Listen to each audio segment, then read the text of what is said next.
Sasakay na tayo ng ferry going to Coron. Tingnan natin kung worth it ba siya instead of riding a plane. So yeah, let's bike and wonder.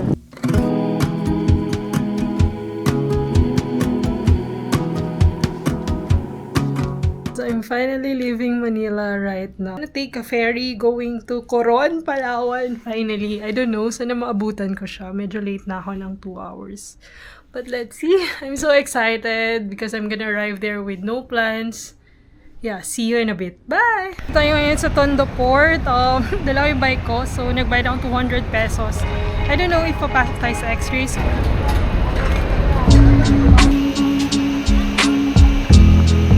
So, 7 p.m. yung boarding. 6:30, nag-start na kami umakyat. I don't know, I think kailangan kong mag-hire ng porter kasi kailangan ko daw iakyat yung bike ko. Actually, this is my 4th time here in Coron, but it's been 5 years since nung nakabalik ako dito. So before, I was shooting for to go. So dati director ako, ngayon biker na lang tayo. So yeah, I'm so excited. Medyo complicated lang dito kasi malaki yung barko na sasakay natin compare mo sa ibang barko. Itakpa ko yung bike ko. Ito naman ito. So ito yung pagkain natin. Nagulat ako kasi before, nag-shoot ako for to go. Doon kami sa Horizon Cafe. Ngayon, pumimpi na tayo dito. Tapos, yun, isang ulam. So, 200 yung with rice nila and free na yung dinner pero isang ulam na yung kasama. So, medyo bitin siya. Diet tayo. 130 yung coffee na. Rodel Machado. 130 yung coffee. Yun, naisipan ko bigla magpa-pedicure. Dahil meron ditong pedicure for 200 pesos. Tapos 100 tong kape natin. Tapos dito na rin ako magla-laptop. Merong saksakan dito. Yan.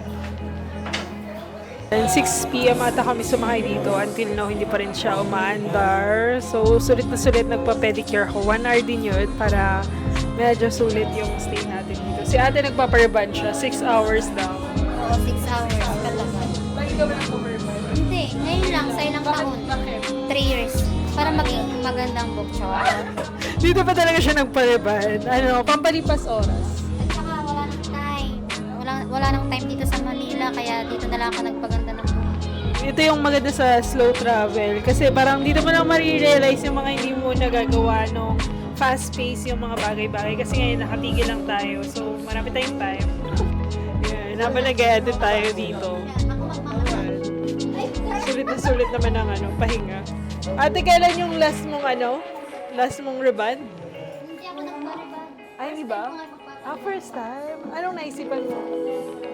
Try lang ako. Nabudol ka lang? Napadaan lang din siya. Yung mga tao dito napapadaan. Si sir, magpapaano siya? Papakulay ka, sir?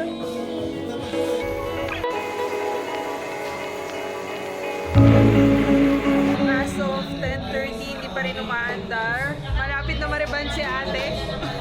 So, naisipan kong why not magpa-Brazilian tayo. Nabudol ako ni kuya.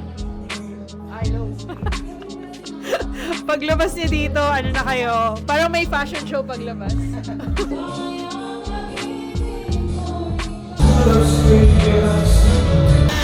a.m. Naayusan na tayo. Kasi sobrang unexpected yung mga pangyari. Si ate, malapit na siyang mariban. Naribad ka na ba, te? Ilang oras pa yan? So ngayon, I think under na kami in 30 minutes. Pero yun, matutulog na lang ako. Kasi 12 hours na yung biyahe. So natapos na rin yung nag-video ako kay sa Tapato. Anong name mo, kuya? Richard. Hanapin niyo lang si Kuya Richard De Leon. Kamag-anak niya si Christopher De Leon.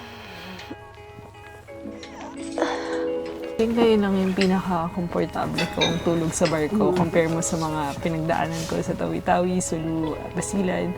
So, I think ito na yung pinaka-comfy sa lahat dahil meron tayong tulugan ngayon and it's sobrang lamig dito at wala kang maamoy. Ako lang ata yung may amoy. Very spacious naman yung nila, yung accommodation yan. Dito sa part na to, it's good for before. Pero kita mo rin yung mga nandun sa tapat. Pero it's very okay. Meron kang privacy. Yan. So, meron sila dito ang pinarent na kumot. Tsaka, ay wala pang kumot. Punda kasama na. Kailangan mo lang mag-iwan ng ID. Tsaka kumot. Nakatulog po ba kayo ng maayos? Oo naman, sarap yung tulog ko. Umiilik po ba ako? Medyo. Hindi nga po. Oo. Yung ano na noong, di ba kumuha ka na ng kumo? Ayun. Serious. Lakas. Hindi naman. Ay, oh my God. Ako lang nakarinig. Sabi ko na, napahindi ko. Oh, so I had a long sleep today. I think I slept around 2 a.m. after ng Brazilian natin. And yeah, straight naman yung tulog ko. Medyo nilamig na ako ng gabi kasi late ko na na-realize na pwede pala mag-rent ng kumot. So yun, nag-skip na ako ng breakfast and it's already lunch.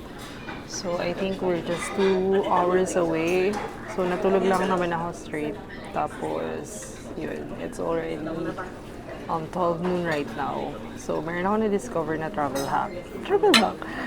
Nag-avail ako ng free food doon.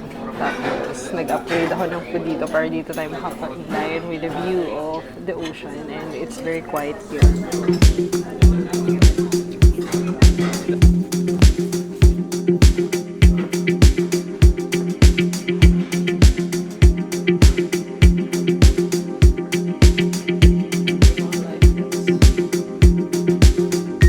Medyo maulan-ulan ngayon. Lumabas lang ako dito sa view deck. Nandito pala yung view ng Coron. So, meron na silang harang dito.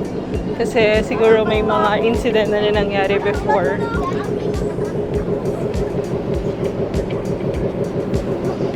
I made it to Coron after 5 years. After, I think, 20 hours. I don't know.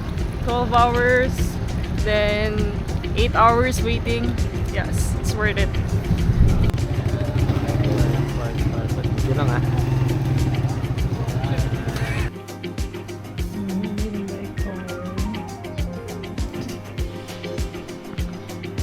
Parating na ako dito sa Coron, as in wala akong plano ngayon.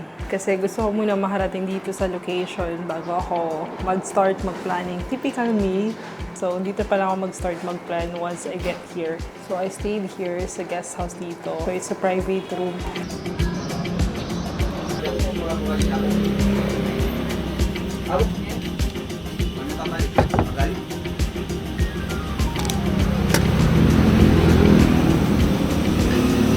So already 6:30 and I'm still 30 kilometers away.